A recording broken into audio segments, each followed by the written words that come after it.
The value of time. Ethan, a 20-year-old American with blonde hair, lived in a small town in California. He was intelligent and had big dreams, but he had one serious flaw: he wasted time. Instead of working towards his goals, he spent hours scrolling through social media, watching movies, playing video games, and hanging out with friends. Whenever his parents advised him to focus on his future, he would laugh and say, "Relax, I still have plenty of time. I'll work hard later." One day, Ethan received an email from his university. He had failed an important exam. His professor wrote, "Ethan, you have great potential, but if you continue like this, you will lose your scholarship." His friends, who once admired his intelligence, started distancing themselves. His parents, usually supportive, looked at him with disappointment. Ethan felt lost. He couldn't understand how things had gone so wrong. That evening, Ethan visited his grandfather, a retired businessman who had built a successful company from nothing.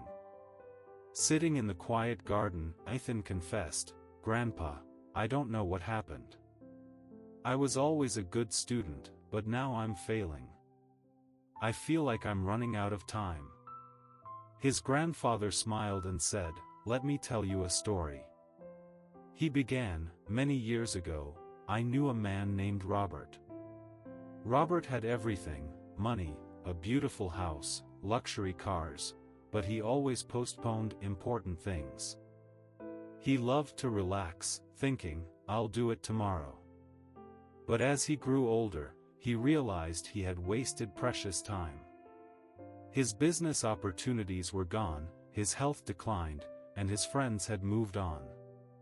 In the end, Robert was left with nothing but regret."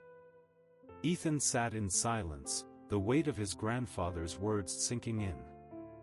He finally understood. "Grandpa, is it too late for me to change?" he asked. His grandfather placed a hand on his shoulder and said, "Of course not. Time doesn't wait for anyone, but as long as you start now, you can still achieve great things. Don't wait for tomorrow, take action today." That night, Ethan made a decision. He created a study plan, reduced his time on social media, and started waking up early to focus on his goals. At first, it was difficult, but he pushed himself. He reminded himself, "Every minute I waste now is a step away from my success." Months later, Ethan's hard work paid off. He passed his exams, regained his scholarship, and even impressed his professors. His friends began respecting him again, and his parents were proud. Years later, Ethan became a successful entrepreneur, inspiring young people with his story. Looking back, he realized that his journey proved one simple truth: time is the most valuable asset. If you use it wisely, success will follow. But if you waste it, you will live with regret.